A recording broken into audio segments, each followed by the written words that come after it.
Can you believe that there are people out there who doubt how fast my motors are? So there are people telling me that, oh, you're not using your G-force right. You shouldn't be measuring things with 3.0 volts. You should be measuring them with 2.4 volts. And then when I do, and I show them that, hey, the difference between 3.0 volts and 2.4 volts, not that much difference. And if you really doubt my Geary results, then why don't you just use a simple fraction formula to derive and get what the 2.4 volts should be if you're really that curious. Now, I'm going to tell you, 25 plus years ago, I worked for a big four accounting firm. Stats was my thing. So I don't lie about stats. That's one thing you can totally trust me with.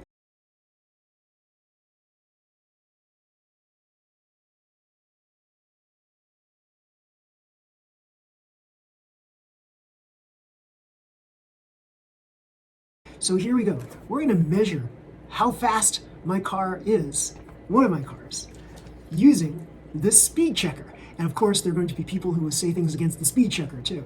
So I'm going to put this right on there. This is a Mach frame that has one of my slowest motors, if not the slowest motor. And what I did was I Venom tuned it using my new break-in method. So it went from 20,000 RPM to 24,000 RPM.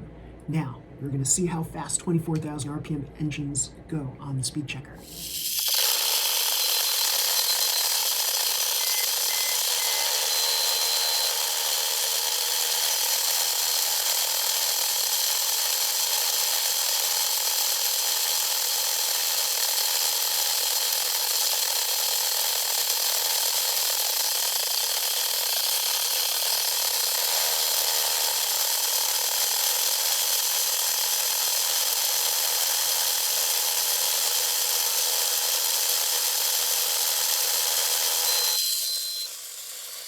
So there you have it, 25 kilometers per hour. Can you imagine if I put one of my Venom tuned engines that was 29K in something like this? You would get a lot more than 25 kilometers per hour.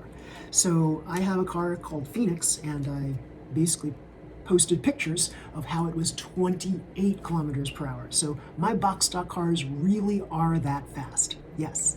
So yeah.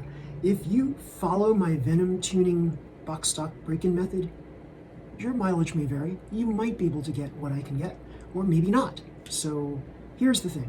I'm not going to divulge all of my secrets, but I put most of them in there. So you should be able to get pretty close to 28K RPM on your engines, yes, with that method. You might get 26 or 27, and there's nothing wrong with that because 26, 27,000 RPM engines are like faster than most people's engines. And please, measure them all at 3.0 volts. That's fine. There's nothing wrong with using 3.0 volts to do your break-in, to do your testing, anything like that. So long as you are consistent across all of your break-ins, it doesn't matter what voltage you use, whether it be 2.4 or 3.0.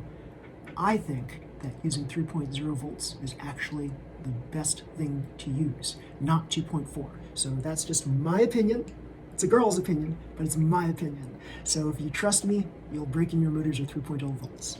Forward and reverse, just like I showed in my videos, and you'll get some really astounding results. So I don't lie about stats. Stats are a very serious thing to me. So I want to make sure that when I record everything down, everything's on a spreadsheet anyway. So whatever I record, I want to make sure that it's accurate to a T.